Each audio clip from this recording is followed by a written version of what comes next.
Pastor. நன்றி. Thank you. நன்றி நன்றி நன்றி. ஒரு ஜெபத்தோடு ஆரம்பிப்போம். அன்பின் பரலோக தகப்பனே, இந்த நாளிலும் கூட இந்த நித்திய வெளிச்சத்தோடு ஆண்டவரே எங்களை இணைத்து கொடுத்ததற்காக கோடான கோடி தோஸ்திரம் ஐயா. இந்த நேரத்திலும் கூட மூத்த ஊழியராகிய மகேந்திரன் ஐயா அவருடைய சத்தத்தை கேட்க எவ்வளவோ ஆவலாய் இருந்தேன். இப்ப வந்து கூட்டி அந்த நித்திய வெளிச்சத்துக்குள் என்னை சேர்த்து கொண்டதற்காக கோடான கோடிக்கோசரம். இதுவரையில் ஆண்டவரே உண்மை மகிழ்விக்க பாடல்கள் ஊடாக, ஜபங்கள் ஊடாக, செய்திகள் ஊடாக உங்களை மேன்மைப்படுத்தின ஒவ்வொரு ஊழியகாரிகளையும் ஆண்டவரே உமது வார்த்தை தருகிறேன், ஆசீர்வதிங்க. எங்களுடைய வெள்ளத்தினாலோ பராக்கிரமத்தினாலே ஒன்று எங்களால் செய்ய முடியாது சுவாமி. ஆவியினால் ஆகும் என்று சொன்ன காரியத்தினாலே எப்படி நாங்கள் எழும்பி பிரகாசிப்பது என்பதை ஒரு தலையங்கமாக எடுத்து இன்றைய நாளிலே உங்களோடு பேச ஆரம்பிக்கின்றேன். பிறந்த ஆவியானவருடைய நம்மளோடு பேசுவாராக. எழும்பி பிரகாசிப்பது எப்படி? எழும்பி பிரகாசி உன் ஒளி வந்தது, கர்த்தருடைய மகிமை உன்மேலே உதித்தது. இதோ இருள் பூமியையும் காரிருள் ஜனங்களையும் மூடும், ஆனால் உன்மேல் கர்த்தர் உதிப்பார். அவருடைய மகிமை உன்மேல் காணப்படும்.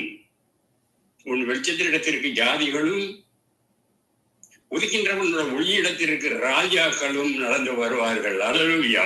ராஜாக்களும் நடந்து வருவார்கள் என்பதை வேதம் தெளிவாக நமக்கு கூறுகிறது.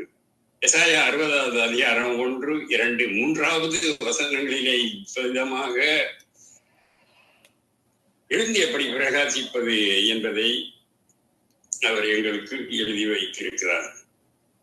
எழுப்பி பிரகாசியுங்கள், ஜனங்களுக்கு ஒளி கொடுங்கள், அந்த வெளிச்சத்தின் மூலமாக அவர்களை கர்த்தரண்டை வழி நடத்துங்கள். கர்த்தரண்டை வழி நடத்துங்கள். அது யார் கையில ஒப்படைத்திருக்கு? எங்களுடைய கைகளிலே, ஊழியக்காரிகளுடைய கைகளிலே ஒப்படைத்திருக்கிறது என்பதை மறந்து போவது.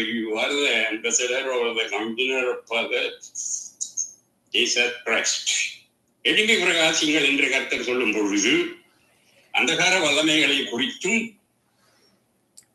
இருள் ஆதிக்கத்தை குறித்தும் எச்சரிக்கின்றார்கள். இதோ இருள் பூமியையும் காரிருள் ஜனத்தையும் மூட போகிறது என்று தெரிவிக்கின்றார். அந்த கிறிஸ்து ஆட்சி பூமியை காரிருள் மூடும் நேரம் வந்து விட்டது. சுவிசேஷத்தின் வாசல்கள் அடைக்கப்பட போகின்ற நேரமும் வந்து விட்டது. கிருபையின் தருணங்கள் தேசத்தை விட்டு போகின்றன. அதனால் தூங்குகிற நீ விழித்து மரித்தோரை விட்டு எழுந்திரு, அப்பொழுது கிறிஸ்து உன்னை பிரகாசிப்பார் என்ற எபேசியர் 5:14வது வசனத்திலே வாசிக்கின்றோம். ஒரு அரசியல்வாதி, ஐயா நான் பார்லிமெண்ட் தேர்தலுக்கு போட்டியிட போகின்றேன், ஜெபித்து ஆசீர்வதிங்கள் என்றார். நான் சொன்னேன், நீங்கள் ஒரு மாதிரி ஜனங்களுக்கு நன்மை செய்கிறதை பார்க்கிலும் கர்த்தருடைய ஊழியக்காரனாக எழும்பி பிரகாசித்து ஜனங்களுக்கு அதிகமான நன்மையை செய்யலாமே என்றேன். மார்ட்டின் லூத்தர் நாட்களில கிறிஸ்துவ சமுதாயம் இருண்டு கிடந்தது. அவர் ஜனங்களை கை தட்டி தட்டி எழுப்பினார். வேத மொழிகளையும் மொழி பெயர்ப்புகளையும் கொண்டு வந்தார். சத்தியங்களை ஜனங்களுக்கு வெளிப்படுத்தினதினாலே அவர் இருளில் பிரகாசிக்கின்ற ஒரு வெளிச்சமானார். அவரை பிரகாசிக்கின்ற கர்த்தர் சூரியனை படைத்தார். இருளை பிரகாசிக்கும்படியாக சந்திரனை நட்சத்திரத்தையும் ஏற்படுத்தினார். ஆனால் இன்று கிடந்த மக்களுடைய உள்ளத்தில தெய்வீக வெளிச்சத்தை கொண்டு வர உங்களே அவர் ஏற்படுத்தி இருக்கிறார். அன்பானவர்களே, நீங்கள் தான் இன்றைய எலியா, நீங்கள் தான் இன்றைய எலிசா. மறந்து போகிறீர்கள். உலகத்துல வந்து எந்த மனுஷனையும் பிரகாசிக்கிறதற்கு ஒளியே அந்த மெய்யான ஒளி என்று யோவான் தீர்க்கதரிசியின் புத்தகம் 1வது அதிகாரம் 9வது வசனத்துல வாசிக்கின்றோம். அவர் இயேசு கிறிஸ்து. அவரால் எந்த மனுஷனும் கிறிஸ்து இயேசுவுக்குள் தேர்ந்தமாகவும் நிலைத்திருக்க முடியும் என்பதையும் கொலோசியர் 1:28 வாசிக்கின்ற நிச்சயமாகவே உங்களுடைய வாழ்க்கையை பிரகாசிக்க செய்வார். உலகத்தில் ஆயிரக்கணக்கான மதங்கள் இருந்தாலும் ஆத்மாவில் ஒளி வீச செய்யக்கூடிய மார்க்கங்கள் ஒன்றுமே இல்லை. இயேசு கிறிஸ்து ஒருவரே நான் உலகத்திற்கு ஒளியாக இருக்கின்றேன், என்னை பின்பற்றுகிறவன் இருளிலே நடவாதபடி ஒளியை அடைந்திருப்பான் என்று கூறுகிறார். யோவான் 8வது அதிகாரம் 12வது வசனத்தில் இருந்து. சூரியனுடைய ஒளியை பெற்று சந்திரன் பிரகாசிக்கின்றது போல நீதியின் சூரியனாகிய கர்த்தரிடத்திலே இருந்து நாம் ஒளியை பெற்று உலகத்துக்கு அந்த வெளிச்சத்தை பிரதிபலிக்க வேண்டும். இயேசு சொன்னார், நீங்கள் உலகத்துக்கு வெளிச்சமாக இருக்கிறீர்கள். மலையின் மேல் இருக்கின்ற பட்டணம் மறைந்திருக்க மாட்டாது என்பதை நாங்கள் மத்தேயு 5:14 வாசிக்கின்றோம். கணவனை இழந்து 7 குழந்தைகளை பரிமாறிக்க வழி இல்லாமல் துன்ப வேதனையிலே அப்படிப்பட்ட ஒரு சகோதரி ஆண்டவருக்கு எழும்பி பிரகாசிக்க விரும்பினாள். அவளுக்கு படிப்பறிவு இல்லை, வேதத்தை வாசிக்க தெரியாது. கர்த்தர் பேசினார். தீமைப்பட்டவளே, பெருங்காற்றில் அடிபட்டவளே, தேற்றப்பட்டவளே, இதோ நான் உன் கல்களை பிரகாசிக்கும்படியாக வைத்து நீல நிறத்தின் உன் அப்சிபார மாக்குவேன் என்றார் என்று எசாயா தீர்க்கதரிசியின் புத்தகம் 54வது அதிகாரத்துல 11வது வசனத்துல வாசிக்கணும். இந்த வசனம் உங்களோடு பேசும். கல்லுகளை பிரகாசிக்க செய்வேன் என்று கர்த்தருடைய வார்த்தை அவர்களை திட்டு ஜெபித்தார்கள். கர்த்தர் அசுத்த ஆவிகளை துரத்துகிற வல்லமையை கொடுத்தார். திட்டமும் தெளிவுமாக தீர்க்க தரிசனம் உரைக்கின்ற வல்லமையை கொடுத்தார். அவருடைய 7 பிள்ளைகளையும் ஊழியக்காரர்களாக்கினார். நான் கல்லுகளுக்கு பிரகாசிக்க செய்வேன் என்று வாக்குத்தத்தம் பண்ணின தேவன் ஆமென் உள்ளவராகவே இருக்கிறார். கணவன்கள் ஆகாய மண்டலத்தின் ஒளியை போலவும் அநேகரை நீதிக்கு உட்படுத்துகிறவர்களாகவும் நட்சத்திரங்களைப் போலவும் என்றென்றைக்கும் உள்ள சதா காலங்களிலும் பிரகாசிப்பார்கள் என்பதை நாங்கள் தானியேல் 12வது அதிகாரம் 3வது வசனத்திலே வாசிக்கின்றோம். 7 நட்சத்திரங்கள் கையிலே ஏந்தி 7 குத்து விளக்குகள் மத்தியிலே உலாவுகின்ற கர்த்தர் என்று வெளிப்படுத்தல் விசேஷம் 2:1 வாசிக்கின்றோம். நிச்சயமாகவே உங்களுடைய வாழ்க்கை பிரகாசிக்க மெய்யாகவே செய்வார். ஊழியத்தில் நீங்கள் பிரகாசிக்கும்படியாக தேவனுடைய வல்லமையை வாங்கியுங்கள். தேவனுடைய வரங்களின் மேல் பசிதாகமாக இருங்கள். கர்த்தர் அபிஷேகத்தை அனல் மூட்டி எழுப்புவார். விதமாக மந்திர நற்கிரிகளை கண்டு பரலோகத்தில் இருக்கின்ற உங்கள் பிதாவை மகிமைப்படுத்தும்படியாக உங்கள் வெளிச்சம் அவர்கள் முன்பாக பிரகாசிக்க கடவது என்பதையும் நாங்கள் மத்தேயு 5:16வது வசனத்திலே வாசிக்கின்றோம். கர்த்தருக்காக எழும்பி பிரகாசிப்பது எப்படி? முதலாவதாக ஜெபத்திலே பிரகாசம். ஜெபத்தினாலே பிரகாசம். அவர் முகம் சூரியனை போல பிரகாசித்தது என்றும் அவர் வஸ்திரம் வெளிச்சத்தை போல வெண்மையாக உண்டாயிற்று என்று மத்தேயு 17வது அதிகாரத்திலே 2வது வசனத்திலே வாசிக்கின்றோம். இயேசு ஜெபம் பண்ணுகையிலே மறுரூபமானார். அவருடைய முகம் சூரியனை போல பிரகாசித்தது. ஒரு மனிதனுடைய ஜெப ஜீவியம் முதலாவது அவனுடைய உள்ளத்தை பிரகாசிக்க செய்கிறது, 2வது அவனுடைய குடும்பத்தை பிரகாசிக்க செய்கின்றது, 3வதாக அவனுடைய ஊழியத்தை பிரகாசிக்க செய்கின்றது. இயேசு ஜெபம் பண்ணுகையில் அவருடைய முகரூபம் மாறிற்று என்று வேதம் சொல்கிறது. லூக்கா 9வது அதிகாரம் 29வது வசனத்தை வாசித்து தியானியுங்கள். இயேசு ஜெபம் பண்ணுகையிலே வானம் அவருக்கு திறக்கப்பட்டதென்றும் வான்புறவான பரிசுத்த ஆவியானவர் மேல் இறங்கி வந்தார் என்றும் இதோடும் கூட அவரை குறித்து சாட்சி கொடுத்து இவர் என் நேசகுமாரன், இவரிலே நான் பிரியமாக இருக்கிறேன் என்று உரைத்தார். ஜெபம் வானத்தை திறக்கின்றது. என்பதை நாங்கள் லூக்கா 3வது அதிகாரம் 21வது வசனத்திலே வாசிக்கின்றோம். இயேசு ஜெபம் பண்ணுகையிலே தேவதூதன் இறங்கி அவரை பலப்படுத்தினார் என்று லூக்கா 22வது அதிகாரம் 42, 43வது வசனங்களிலே வாசிக்கின்றோம். இயேசு இரவெல்லாம் ஜெபம் பண்ணி சீடர்களை தமக்கென்று தேர்ந்தெடுத்துக் கொண்டு ஜெபம் பண்ணி 5 அப்பத்தையும் 2 மீன்களையும் 5000 பேர்களுக்கு போஷித்தார் என்பதையும் நாம் கர்த்தருக்கு ஜெபத்தினாலே எழுதி பிரகாசிக்க முடியும் என்பதை எங்களுக்கு அறிவுறுத்துகின்றார். அவர்கள் சபையிலே பெரும்பாலும் எழுப்புதல் ஏற்பட்டு 10 லட்சத்திற்கும் மேற்பட்ட ஜனங்கள் அந்த சபையிலே சேர்ந்தார்கள் என்றும்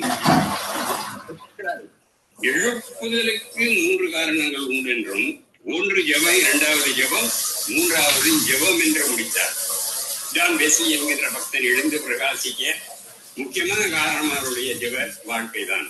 அவர் நற்செய்தி கூட்டங்களிலே பேசுவதற்கு முன்பாக 2-3 நாட்களுக்கு தன் அறையை மூடிக்கொண்டு கண்ணீரோடும் மூச்சோடும் பரிசு சத்தத்தோடும் ஜெபம் பண்ணுவார். அதன் பின்பு வந்து பிரசங்கம் பண்ணும் பொழுது அவருடைய ஒவ்வொரு வார்த்தையும் அக்கினி மேலாக வெளிவரும். கூர்மையான அம்புகளைப் போல ஜனங்களின் இதயத்துக்குள் ஊடுருவி செல்லும். ஜெப நேரத்தில் கவனிப்புகள். ஜெப நேரத்தில் கர்த்தருடைய முகத்தை நோக்கி பார்த்து கொண்டே இருங்கள். கல்வாரி சிலுவை அதிகமாக தியானம் செய்யுங்கள். வேதம் சொல்கிறது, அவர்கள் அவரை நோக்கி பார்த்து பிரகாசம் அடைந்தார்கள்.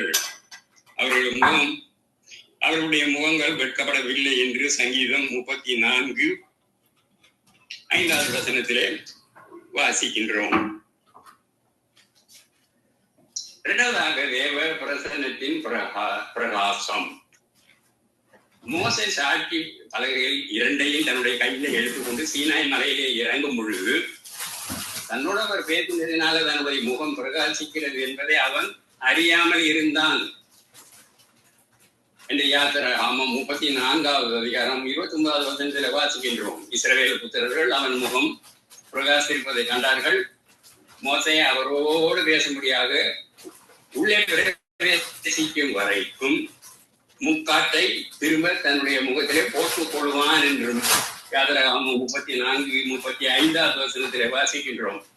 இன்றைக்கு ஜனங்கள் தங்கள் முகத்தை அழகாகவும் பிரகாசமாகவும் இருக்கும்படியாக பவுடர் போன்றவைகளை தேய்த்துக் கொள்கிறார்கள். சிலர் பிளாஸ்டிக் சர்ஜரி கூட செய்து கொள்கிறார்கள். ஆனால் உண்மையாக பிரகாசிப்பது அவருடைய பிரசன்னத்தில் மாத்திரமே. தேவனுடைய ஷெக்கானா மகிமை எந்த மனுஷனுடைய வாழ்க்கையும் பிரகாசிக்க செய்கின்றது. மோசே சீனாய் மலையில் 40 நாட்கள் தேவனோடு பிரசன்னத்தில் அமர்ந்திருந்தார். தேவனுடைய சத்தத்தை கேட்டார். மகிமையின் மேகங்கள் அவரை மூடிக்கொண்டன. கர்த்தரோடு ஒட்டி உறவாட இரும்பு துண்டு காந்த சக்தியை பெற்றது போல ஒரு சூரியனை பார்த்து கொண்டிருந்த சந்திரனும் தானும் ஒளியை பெற்றுக்கொள்வது போல கர்த்தருடைய சமூகத்தில் அமர்ந்திருந்த மோசேயும் தேவனுடைய மகிமையை பெற்றுக்கொண்டார். மோசேயுடைய முகம் எவ்வளவு பிரகாசித்து இருக்குமே என்றால் கர்த்தருடைய பிரகாசம் எத்தனை அதிகமாக இருக்க வேண்டும். வேதம் சொல்கிறது, கர்த்தர் சீனாய் மலையில் எழுந்த ஒளி சிதறியா அவர்களுக்கும் உதயமானார் என்றும், பாரான் மலையிலே இருந்து பிரகாசித்து அதனால பரிசுத்தவான்களோடு பிரசன்னமானார் என்றும், அவர்களுக்காக அக்கினிமயமான பிரமாணங்கள் அவருடைய வாதுகரத்திலே இருந்து புறப்பட்டது என்றும் உபாகமும் 33வது அதிகாரத்திலே 2வது வசனத்தில் வாசிக்கின்றோம். தாவீது தேவனோடு நெருங்கி பழகினார். அவருடைய ஈரியத்துக்கு ஏற்றவனாக கர்த்தர் அவனை கண்டார். அவர் சொல்கிறார், அவருடைய சந்திப்பு பிரகாசத்தினாலே அவருடைய மேகங்கள் பறந்து விலகிற்றென்றும் கண்மலையின் நெருப்பும் கீழே விழுந்தது என்று சங்கீதத்திலே 18வது அதிகாரம் 12வது வசனத்திலே வாசிக்கின்றோம். அழைப்பல்ல பிரகாசம் வேணும் அன்பானவர்களை. அவன் இருந்து பிரகாசிக்கின்ற வெளிச்சமாக ஒரு விளக்காக இருந்தான். நீங்கள் சில காலம் அவன் வெளிச்சத்தில் நீங்கள் குளிர்காய மனதாய் இருந்தீர்கள் என்று யோவான் 5:35 வாசிக்கின்றோம். அவனுடைய வெளிச்சத்தில் குளிர்காய்கின்றீர்கள். யோவான் ஸ்நானகன் தன் அழைப்பிலே உறுதியாக இருந்து கர்த்தருக்காக எழும்பி பிரகாசித்தார். கர்த்தருடைய நாமத்தை அறிவித்தது மட்டுமல்ல, தேவ வசனங்களை பிரசங்கித்தது மட்டுமல்ல, கர்த்தருக்காக இருந்து பிரகாசிக்கின்ற ஒரு விளக்காக அவர் திகழ்ந்தார். அவர் தம்முடைய அழைப்பின் உறுதியாக இருந்ததினாலே அவரிடத்தில் வந்த எல்லோரும் கதறி கேட்டார்கள், நாங்கள் என்ன செய்ய வேண்டும்? எங்களுடைய குறைகளை நீக்கப்படுவதற்கு நாங்கள் என்ன செய்ய வேண்டும்? அவர்கள் எல்லாருடைய இருதயமும் உணர்த்தப்படுகின்ற விதத்தில கர்த்தர் வல்லமையாக அவர்களை பயன்படுத்தினார். எரிந்து பிரகாசிக்கின்ற அவருடைய வாழ்க்கையை குறித்து கர்த்தர் சாட்சி கொடுக்கும் பொழுது, ஸ்ரீகளிடத்திலே பிறந்தவர்களில யோவான் ஸ்நானகனை பார்க்கிலும் பெரியவன் ஒருவனும் எழும்பினது இல்லை என்று அவரே சாட்சி கொடுக்கிறார். மத்திய 11:11 வாசிங்கள். அந்த வசனம் உங்களோடு பேசும் அன்பானவர்களே என்று மெச்சி கொண்டார். நம்முடைய அழைப்பிலே நிலைத்திருக்கும் பொழுது கர்த்தருக்காக எரிந்து பிரகாசிக்கின்ற விளக்காக நாங்கள் விளங்குவோம். நாங்கள் பரிசுத்த ஆவியின் பிரகாசம். ஆலோசனை சங்கத்திலே உட்கார்ந்திருந்த அனைவரும் அவன் மேல் கண்ணோக்கமாக இருந்து அவன் முகம் தேவ தூதரை போல இருக்கிறது என்று கண்டார்கள் என்று அப்போஸ்தலர் 6வது அதிகாரம் 15வது வசனத்திலே வாசிக்கின்றோம். தேவனுடைய முகம் தேவதூதன் முகம் போல் இருந்ததாம். ஆம், அகத்தின் அழகு முகத்திலே தெரியும். உள்ளத்திலே தெய்வீக பிரசன்னம் குடியிருந்தால் முகம் நிச்சயமாக தேவனுடைய வெளிச்சத்தை பிரகாசமாக காண்பிக்கும். ஒருமுறை ஒரு ஊழியக்காரர் சொன்னார், இன்று உபவாச நாள், பெரும்பாலானோர் இட்லியும் தோசையும் சாப்பிட்டு வந்திருக்கிறார்கள். ஆகவே தேவனுடைய சமூகத்திலே உங்களால் போராடி ஜெபிக்க முடியவில்லை. நான் உபவாசமாக இருந்ததுனால என் உள்ளத்தை நீதியின் சூரியனை போல நிரப்பி கொண்டு வந்திருக்கிறேன். ஆகவே என் முகம் பிரசங்க உடையதாக பிரகாசிக்கிறதாக இருக்கிறது என்றார். சேவானை குறித்து வேதம் சாட்சி கொடுக்கும்போது அவர் பரிசுத்த ஆவியினால் நிரம்பி இருந்தார் என்றும் விசுவாசத்தினாலே நிரம்பி இருந்தார் என்றும் அப்போஸ்தலர் 6வது அதிகாரம் 5வது வசனத்தில் வாசிக்கின்றோம். தேவ வல்லமையினால் நிரம்பி இருந்தார் என்றும் அப்போஸ்தலர் 6:8 ஞானத்தின் ஆவியில் நிரம்பி இருந்தார் என்றும் நாங்கள் அறியலாம். அதுவும் அப்போஸ்தலர் 6:10வது வசனத்தில் வாசிக்கின்றோம். நீங்கள் எதை பெற்றுக்கொண்டாலும் பெற்றுக்கொள்ளாவிட்டாலும் பரிசுத்த ஆவியை நிச்சயமாக பெற்றுக் கொள்ளுங்கள் அன்பானவர்களே. ஆவியானவர் இல்லாமல் ஒன்றைய சாதிக்க முடியாது. எழும்பி பிரகாசிக்கவும் முடியாது. பலத்தினாலும் அல்ல, பராக்கிரமத்தினாலும் அல்ல, என்னுடைய ஆவியினாலே ஆகும் என்று சேனையில் கர்த்தர் சொல்லுகிறார் என்பதை சகரியா தீர்க்கதரிசியின் புத்தகம் 4வது அதிகாரத்தில் 6வது வசனத்திலே நாங்கள் வாசிக்கின்றோம். தேவனுடைய பிள்ளைகளை நீங்கள் எழும்பி பிரகாசிக்க வேண்டுமே ஆனால் அபிஷேக அக்னியினால் உங்களை நிரப்பிக் கொள்ளுங்கள். சமயம் வந்தாலும் வாய்க்காவிட்டாலும் திரு வசனத்தை ஜாக்கிரதையாக பிரசங்கம் பண்ணுங்கள் என்று உங்களுக்கு சொல்ல நான் ஆசைப்படுகின்றேன். ஆவியில் நிரம்பி இருந்தால்தான் உங்களுடைய வாழ்க்கை பிரகாசிக்கும். குத்து விளக்கை எப்பொழுது எரிந்து கொண்டிருக்கும்? இடித்து பிழிந்து தெளிவான ஒரு ஒளிவ மரத்தின் எண்ணெயில் உன்னிடத்திலே கொண்டு வரும்படியாக இஸ்ரவேல் புத்திரருக்கு கட்டளையிடுவாயாக என்று யாத்திராகமம் 27:20 வாசிக்கின்றோம். தேவ சமூகத்திலே அக்கினி தீபங்களை எரிந்து கொண்டே இருக்க வேண்டும் அன்பானவர்களே. வெளிப்படுத்த விசேஷம் 4:5 எரிந்து பிரகாசியுங்கள், உங்கள் வெளிச்சத்திற்கு ஜாதிகளும் இருக்கின்ற உன் ஒளியிடத்திற்கு ராஜாக்களும் ஆமென் அல்லேலூயா நடந்து வருவார்கள் என்று எசாயா 63 வாசிக்கின்றோம். சேனைகளின் தேவனே, உமது முகத்தை சுவாமி பிரகாசிக்க பண்ணுங்கள் என்பதை நாங்கள் சங்கீதம் 80 வாசிக்கின்றோம். சேனையின் தேவனே, எங்களை திருப்பி கொண்டு வாரும், உமது முகத்தை பிரகாசிக்க பண்ணும், அப்பொழுது நாங்கள் ரட்சிக்கப்படுவோம். ஆம்பரியமானவர்களை நம் குடும்பங்களிலே நமக்கு அருமையான வாழ்விலே இருள் இருக்குமே, ஆனால் நாம் அதை பார்த்து கொண்டு ஏனோதாம என்று இருக்கிறோமா?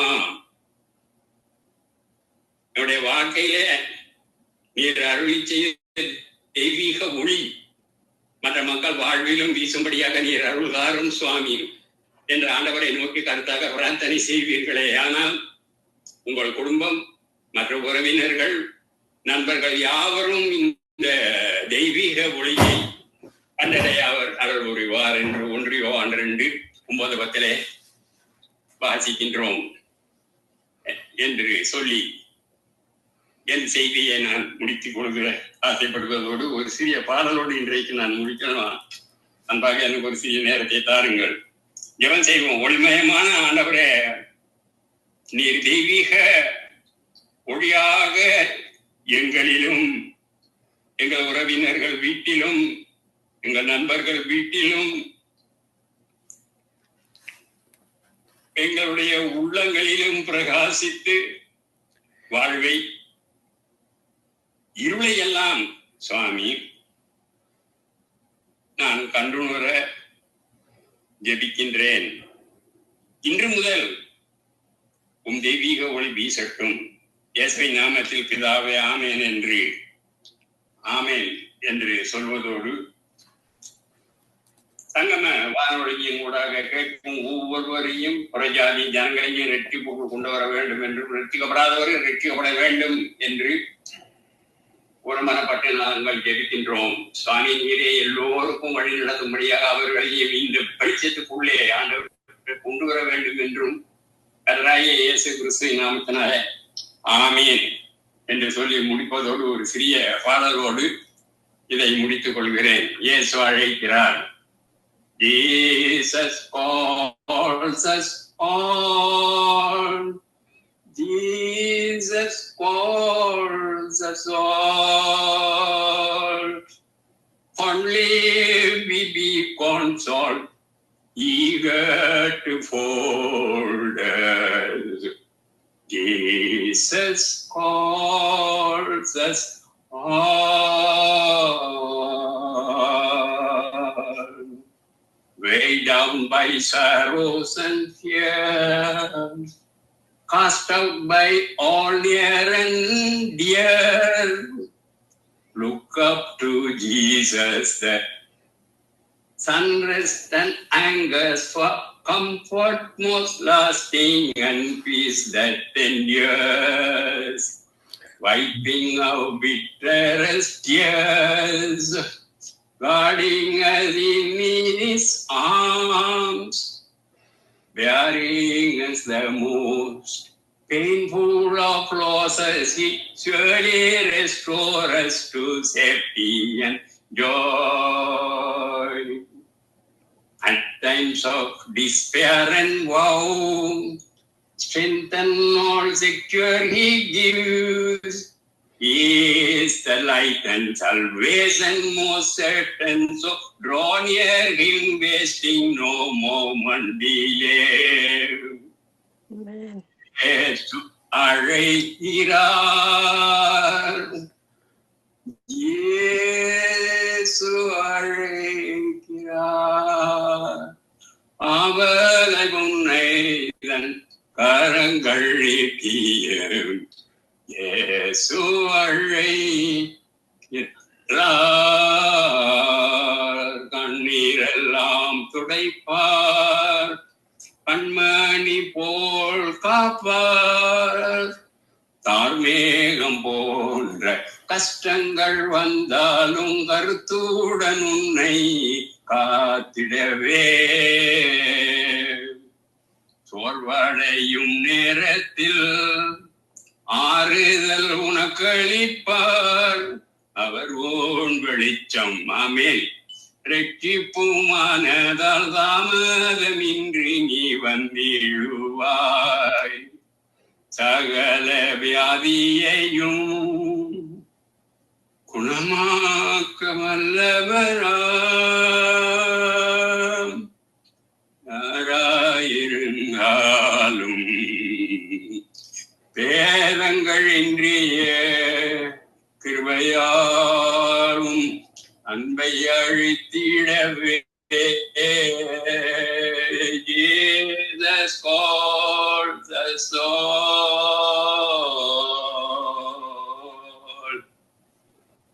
நம்மை அழைக்கிறார் அன்பானவர்களே என்று சொல்லி என் செய்தியை முடித்துக் கொண்டு மறுபடியும் உங்களை சந்திக்கும் வரை அவருடைய பிரச்சனை ஒவ்வொருவரும் இருக்க வேண்டும் என்று சொல்லி என் செய்தியை முடித்துக் கொள்கிறேன். ஆமேன், ஆமேன், ஆமேன்.